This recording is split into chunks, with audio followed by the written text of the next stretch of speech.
Namaste and welcome to another edition of the Bharatvaarta Weekly. I'm Roshan Karyappa. I have with me Neerav Kanodra and Abhishek Paul to run you through the news and events of the week that was.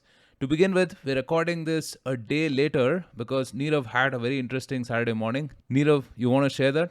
Yeah, I had some friends from Australia coming and visiting Singapore, and we all decided to go watch the India Australia cricket game at the Singapore Cricket Club. So that was like an interesting thing, and obviously the drinks were on me and the other Indian guy. Yeah, so that was like a fun event, but it was like too one-sided. So absolutely, we had a good time. I think we'll talk about the match later, but it was like a good Saturday afternoon well spent.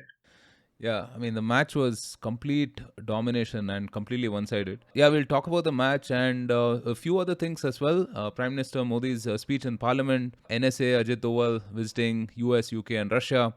And the unfortunate earthquakes in Turkey and Syria, the recent discovery of lithium reserves in Jammu and Kashmir, Pakistan being denied a loan by the IMF, and so on. Before that, we put out a pretty interesting episode last week about Iran's rising influence and power, its political background, the tensions with America, and so on and so forth. This is part of the Velina's Talk series. I hope you did check that out. If you haven't already, then do check it out. It's available on all podcast platforms. If you're a new visitor, we publish episodes on politics, policy, and culture every week. Well, let's begin with the first piece of news. Turkey and Syria were hit with a series of massive earthquakes that have devastated the countries. The death toll estimates fall between 20 to 30,000 people and is expected to rise to more than 50,000 with millions injured and displaced. India was among the first countries to provide assistance with emergency medicines, food and squads of NDRF to help deal with the rescue mission. The mission has been named Operation Dost. Abhishek, it's pretty unfortunate. Every day it seems like the death toll is rising, but India is doing its bit. Yeah, so I think the latest death tolls is like 29,000 right now, plus, right, which is like 24,000 in Turkey and 5,000 in Syria. 7.8 Richter scale earthquakes are obviously going to be devastating, right? And this happened in obviously dense populated places, right? Like southern and central Turkey and northwestern Syria were the most impacted places. It seems there were more than 1,000 aftershocks, right, after the major initial earthquakes that happened. So, yeah, I think it's a very sort of devastating situation there. As you said, the death toll is, rising constantly, and I mean, it could go even beyond 50,000, as you said, right? So, yeah, I mean, India is among the countries which has tried its best to start helping immediately, right? So, we've sent our disaster relief teams. India has even set up field hospitals with the Indian Army leading the mission on that to treat patients in Turkey. So, yeah, I think plenty of nations are trying their best to help out Turkey and Syria. I think there has been some criticism about the continuing sanctions on Syria, right? Which does prevent some kinds of help to flow in.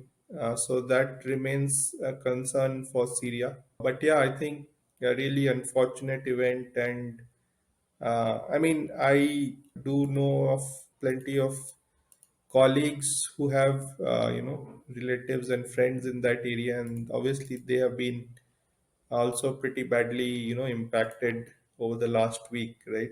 As you can imagine. So yeah, very unfortunate sort of situation in Turkey. It's like one of the worst earthquakes in that region for those countries in over 100 years. So very unfortunate situation. Well, we hope that situation improves at the earliest. The Turkish ambassador was quoted as saying, "A friend in need is a friend indeed," in response to India's Operation Dost. Moving on to some positive news.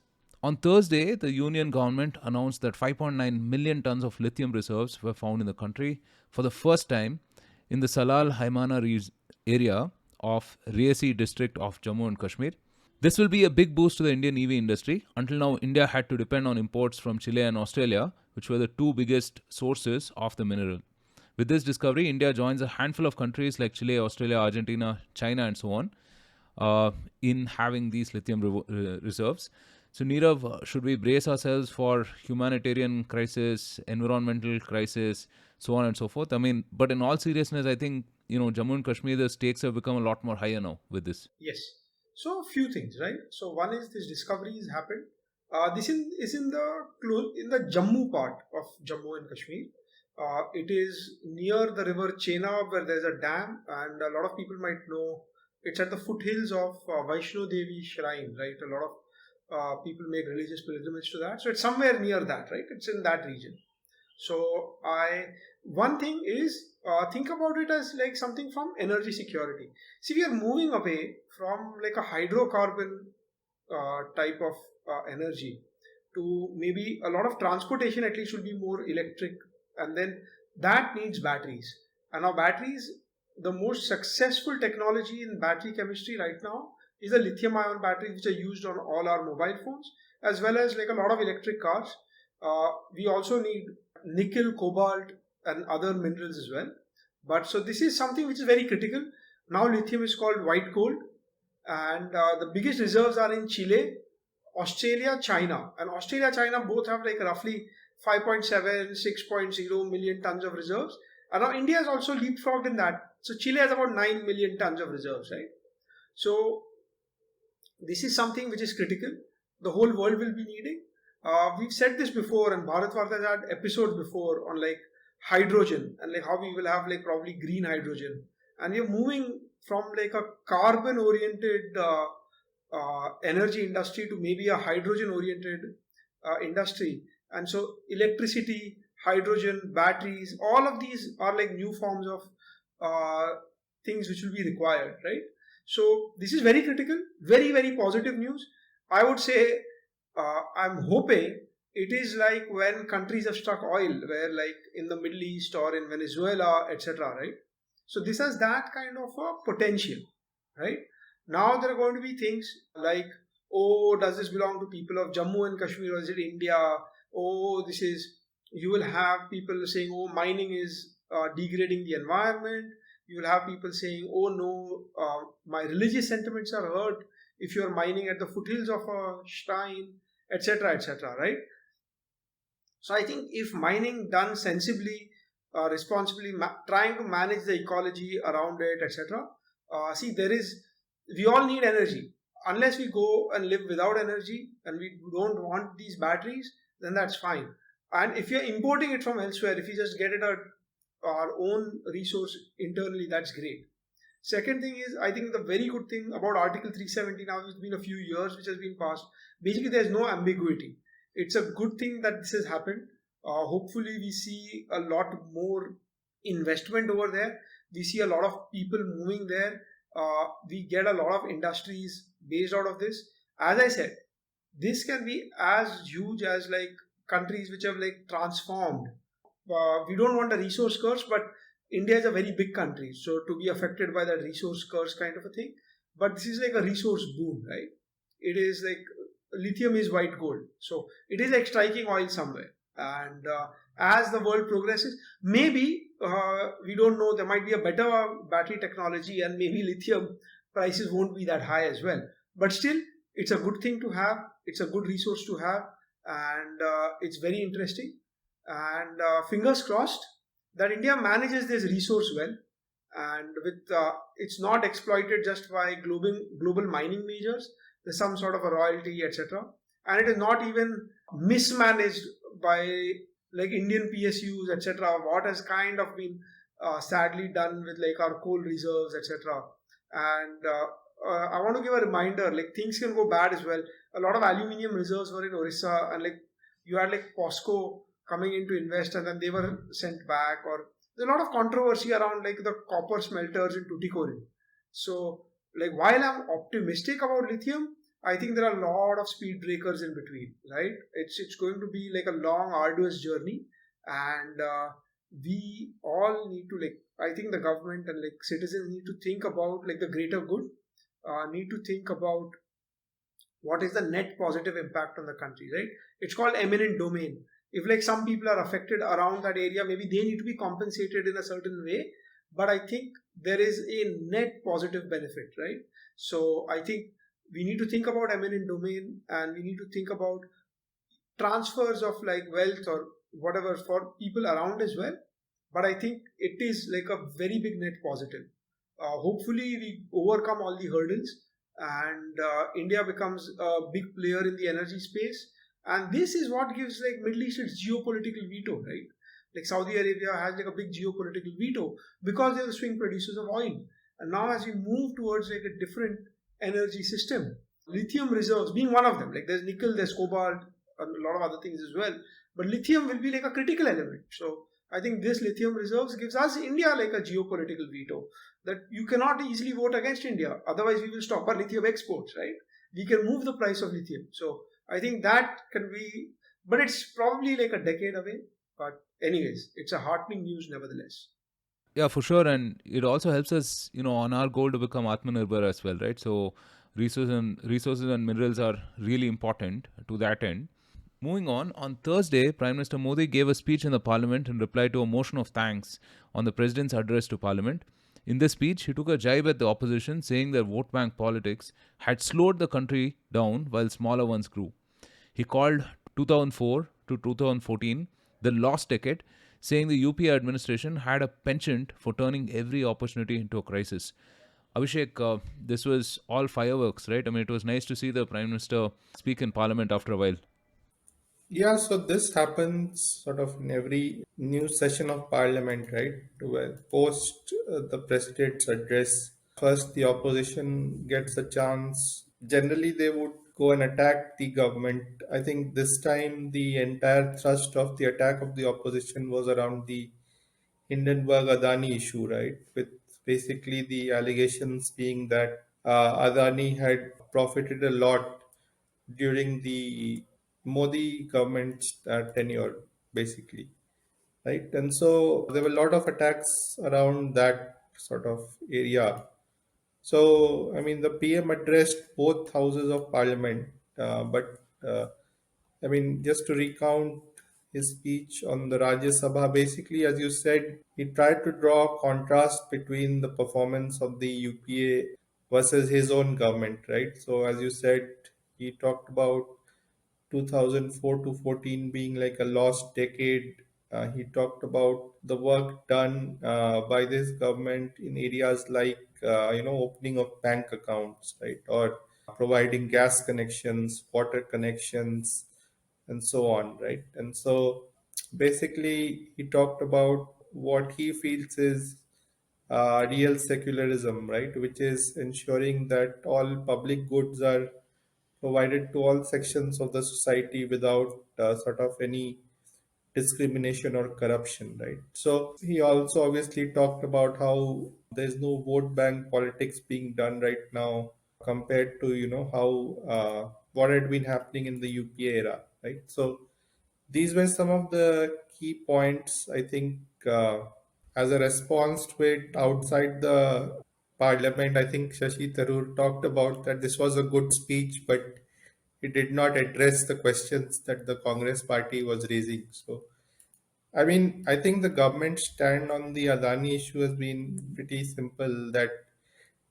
it is for the regulators to act on it, right? And we are not going to influence the regulators in their response, so which seems like a fairly sort of simple and logical response. Now, of course, it's up to what sort of public perception is created over the next few months leading up to 2024, right? In terms of whether this allegation sticks or not, how Adani is able to sort of come out of the woods in terms of it. But I think one thing that is being acknowledged by everybody, including I saw on the New York Times, right, with some disappointment, is that this Adani crisis hardly made a dent on India's stock markets, right? Like our markets proved to be totally resilient, right? And it's not dependent on one or the other company, right? So that has been a sort of positive to come out of this saga, that India's stock markets are really deep and resilient. Yeah, speaking about Adani, I mean, it will be a total meltdown if Adani got the rights to mine lithium in Jammu and Kashmir. Yeah, I probably think that is not going to happen given the current environment. But I mean, this lithium thing is it's like uh, it has the potential to be absolutely mind-blowingly positive, right? The only thing, as Nirav said, is we have to be circumspect given our record and track record in other parts of the country, right? Where there are so many people always looking to disrupt it. So yeah, just as you know, a lot of businesses say we remain cautiously optimistic. I think that's the sort of sentiment I have about this thing, right? Like you have to. I mean, it's a very optimistic news. I think the caution is also well warranted because of our track record. Yeah, yeah. Well, over the past week, NSA Ajit Doval visited US, UK, and Russia. He met his counterparts there and also President Putin to discuss India's security concerns. In the US, he met Jake Sullivan and discussed security in the Indo-Pacific region. In the UK, he met Tim Barrow and Prime Minister Rishi Sunak. Their focus was the pro Khalistani movement and the stalemate of the extradition of economic fugitives like Nirav Modi and Vijay Mallya. His third and final stop was Russia, where he met President Putin and attended a regional dialogue on Afghanistan. Nirav, what do you make of these trips? Fairly regular or anything out of the ordinary? So one thing is, see, I think India has been taking like a lot more proactive stance in like geopolitics, and over the last, I would say, few years to a decade, right? India has like stepped up a lot. If you go 2004 to 14, like probably the last decade, like earlier in the previous regime, we were not talking as equals. We were talking in a subordinate way, right? So I think Doval has like stepped up there quite a bit. So obviously, like this trip.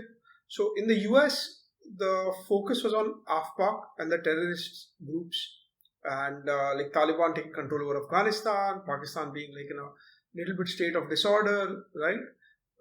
So that is the main agenda there.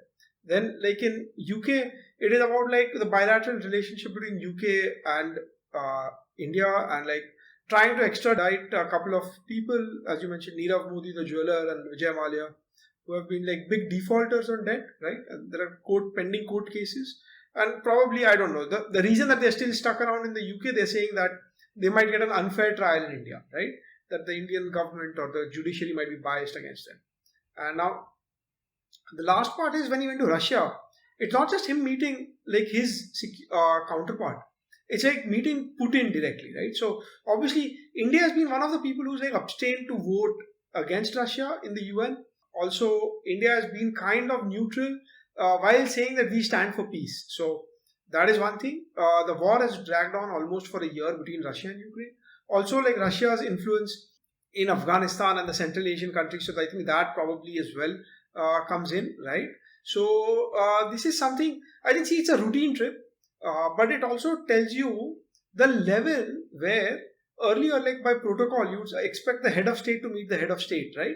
But given that Doval is getting access to meeting Putin as well, that just tells you one that the importance of India, right? Like India has kind of stepped up to the big boys league, and also the kind of importance that Russia is giving India as well, right? Like it's Putin himself is meeting like the security advisor. I think the talks, whatever they are, they're extremely high levels. Obviously, we are not privy to them, but it shows like the higher weightage that India commands, and that is what I would call a positive signal. Like if what has happened is probably we are getting a seat at the table. We don't have that much heft. So now I want to temper it down as well.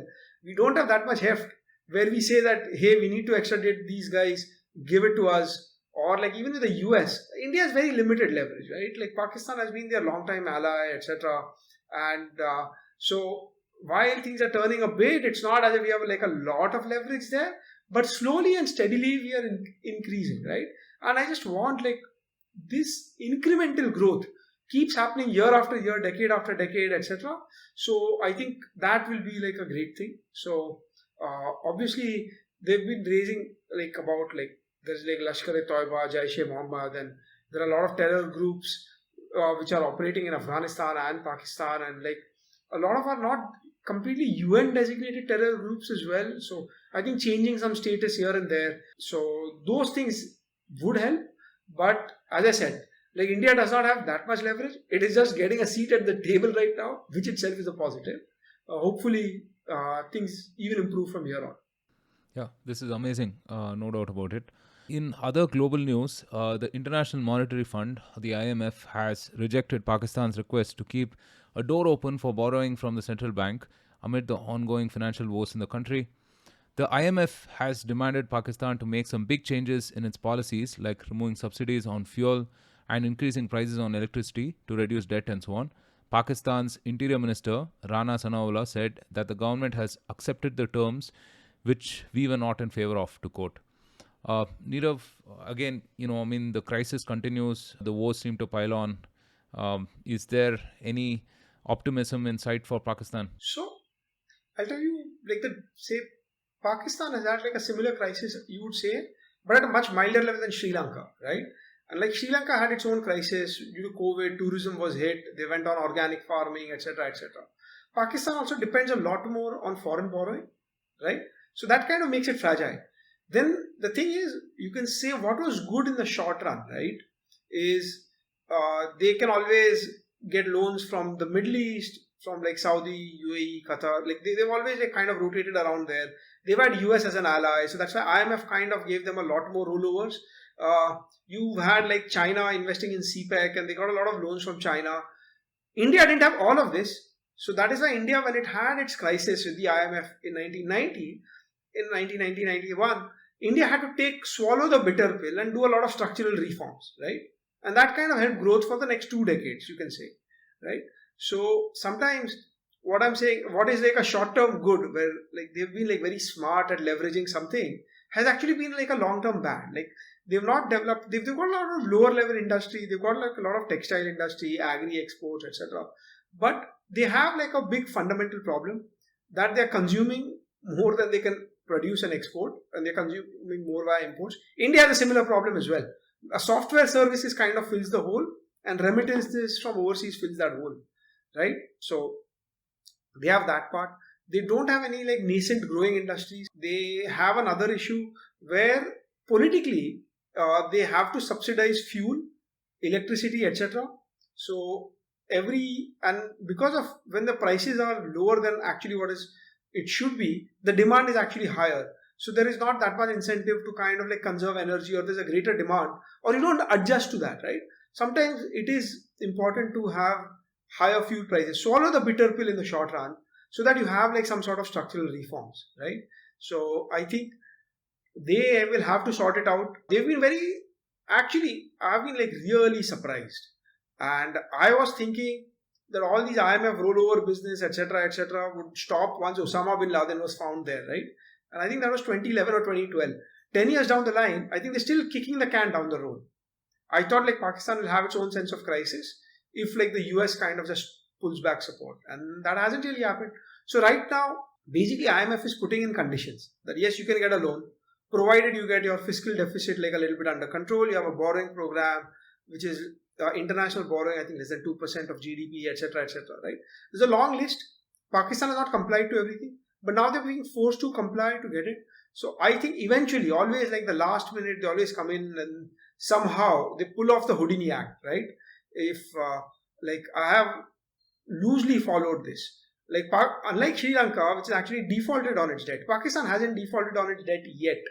Somehow each time they pull the rabbit out of the hat, and while you can say that it is good in the short run, right? I fundamentally believe in the longer run, what is probably better for like average citizens of Pakistan is a default on the debt, that you actually say, fine, I can't pay you back, and that money, instead of paying back creditors and then rolling over each time, could actually be spent on like something fundamental, and like also have like real structural reforms, try and develop like some other industries. I think the army is like a big drain on them, and they're too much focused on Jammu and Kashmir. The sad thing, again, now like Jammu has like some lithium mines. One thing which I didn't mention, maybe like I don't want it, maybe there could be more some sort of cross-border terrorism. They might get a little bit more aggressive. They might want to like capture that part, etc., etc., or raise a lot of noise about it in the UN, etc. Right? That Jammu and Kashmir actually belongs to them. So I think those things also might come into play. We don't know, but yeah, like they've always been lurching from crisis to crisis and somehow escaping. So I've been wrong for 10 years. So I'll rather just say that I expect them to get the next tranche of the loan. They have like 1 or 2 weeks of like FX reserves left to cover 1 or 2 weeks of imports. Maybe they'll always find someone to give a backstop. So let's wait and watch. And if not, maybe they'll have like some sort of a Sri Lanka type mini crisis which will be contained for a short while. The humanitarian impact is like very big, but short term pain for maybe like longer term gain is maybe what they need. I don't know. I don't know about the local politics and how politically feasible that can be. And how do you think this impacts India? I mean, do you think that pretty soon we'll have to start accepting refugees and so on and so forth? So I Or think, see, India has had this rule for refugees for who are facing religious persecution, right? So maybe whenever a country goes under stress, see, what happens is any country, anywhere in the world, whenever you are under some economic stress, people find some scapegoats, and maybe religion will be one. I think you've seen a lot of like blasphemy cases here and there. They keep popping up, right? And so maybe the religious minorities, they might be the first ones. You might have some other economic refugees as well. To be frank, despite like Pakistan being at a crisis level, etc., etc., they are just about like one third poorer than us. So like migrating to India is not really going to change anything materially, right? We might see some of them migrate to their other border, Iran. We might see a lot of Pakistani elites migrate to like Dubai or Qatar in the Middle East. A lot of them might try to migrate to like Canada, Australia, the ones who are educated, and that like leaves the hollows out the country a bit more, right? So those things might happen. I think given like the average sentiment is pretty anti-India, so they might not want to go to India. Yeah. So another thing, actually, I would like to compare. Like just compare Bangladesh and Pakistan. Forget India, right? They were earlier a part of the same country. They have like common history till like 1971. And the last 52 years, like Bangladesh has steadily gone ahead of them, right? Maybe more in the last 20 years in the 2000s. So I think that is something that they can look at and do something as well. all right, finally, the news of the week is that India has won the first test of the Border Gavaskar series. India hammered Australia by an innings and 132 runs. Well, there's something that we don't say too often. And In addition to vying for the Border Gavaskar trophy, India is also looking to seal a spot in the World Test Championship final. And a win has made the road to the match starting on 7 June 2023 at the Oval. Abhishek, this was complete domination, right? Yeah, I mean, the pre-match talk was more interesting than the match itself, right? With the Australian media going completely berserk about with conspiracy theories about how India was systematically doctoring the pitch and so on. I mean, I read some of the things what Australian journalists were saying, and they said, that India has been continuously doctoring pitches since, I don't know, 2005 or 6 and so on. It read like how democracy rankings have been applied on India, right, to discredit Indian democracy. I mean, it was the same thing. So one exchange went like this. So someone said that, look, in Indian pitches, even Indian fast bowlers are doing well, right? So where is this thing of, it's only Indian spinners are dominating? So what is the basis of you saying that, India is doctoring pitches? So they said no, but earlier it used to be local groundsmen who used to make pitches, but now BCCI has centralized it. So you have taken away the local flavor from pitches. So that is like, that's how you are sort of doctoring pitches. So basically what they are saying is that in 2004 there was this famous test in Nagpur, right, which has this infamous incident of Saurav Ganguly allegedly refusing to play because the pitch was green. So that's what they want, right? They want pitches which local curators will make to disadvantage India. I mean, it's a different thing that pitch story was all due to local or rather BCCI level politics, right? Where that got into play to sort of screw over the Indian team at that time. So since then, of course, BCCI has sort of tried to make good quality pitches, but now it's getting lambasted for centralized doctoring of pitches. So it was pretty funny to see Australians. I mean, even the English Twitter cricket folks were making a fun that the English wait at least for one collapse to happen before blaming the pitches. Here, people were jumping up, even before the match started. So that was quite funny. So coming to the match, I think the pitch was actually a pretty standard slow, low Indian pitch with it was turned, but it wasn't really anything alarming, right? And a lot of the wickets actually fell to straight balls as it generally happens, right? And I mean, Jadeja made a great comeback in the match with 5 wickets in the first innings and about 70 runs. Ashwin played bowled well, especially in the second innings with a fifer. Rohit Sharma's 120 was obviously a brilliant innings in these conditions. And even Akshar Patel, who didn't have to do much with the ball, he chipped in with about 80 odd runs, right, to ensure India had a really big first innings lead. And that's all that was needed, right? So, yeah, I think India's sort of three spinning all rounders right now, right, with Jadeja, Ashwin, and Akshar Patel is like a very potent combination in our conditions, definitely. And so, yeah, it will be tough for Australia to come back, but I again don't want to write them off. We were ourselves all out, 36 all out last time when we were there, and we came back to win the series. So anything is possible. But yeah, India should be pretty tough to beat in the coming matches as well. So I always had have this dilemma, right? Which is that as a sports fan, I mean, I really want the contest to be even and exciting and so on and so forth. But as also someone who has seen Indian cricket through the 90s, where we lost so many matches, right? I mean, I'd rather they be boring, man. I mean, let it be one-sided Yeah. No, our way, so I want them to win no matter what. If it's a contest, it's a little more interesting. That's Yeah, all. yeah, yeah. What do you guys think was the moment of the match? I mean, for me, I think Ravi Ashwin setting up that Scott Bowl and wicket was like just fabulous stuff. I think something that I think Shane Warne would be proud of. I think. I think for me, there are a lot of like small moments, right? So one key thing was that uh, like India kind of like stuck to their plans and like just kept applying pressure.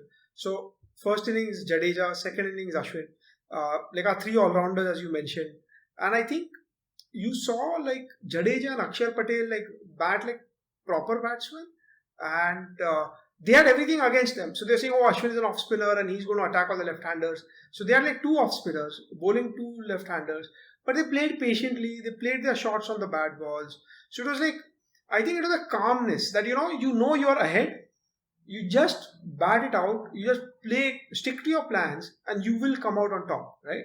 So without panic, it is like when like a confident player who knows he's superior, basically turn up, do all your things, focus and like just get follow your process, and you win it. And like Ashwin, I think he got carry out as well, reverse sweeping. I think there are a couple of like very good thought out dismissals, right? You had like Warner getting out after hitting him for two boundaries. So that was like wonderful. But like I think it was all about like following your process and not panicking. Yeah. All right, with that, we come to the end of the Bharatvaarta Weekly for this week. We have a couple of very interesting episodes lined up for next week. We have the FinTech 2.0 episode with Monica Jasuja, Mandar Kagade, and Sumita Kale. There was a fair mix of innovation, regulation, policy, stuff around financial inclusion, and so on and so forth. It was a very comprehensive discussion, very nuanced as well. Definitely check that out. We also have an interesting conversation lined up with Rishi Rajpopat, who is a scholar in Cambridge. He has solved a grammatical problem that has puzzled Sanskrit scholars for over 2,500 years. So we're going to be posting that episode as well pretty soon. Well, if you liked the content thus far, don't forget to rate and review us on your favorite platforms so more people can discover us, and share it with your friends and family. That would be amazing as well. For this week, from Abhishek, Neerav, and myself, thank you so much for joining us. Stay safe, take care, and Jai Hind.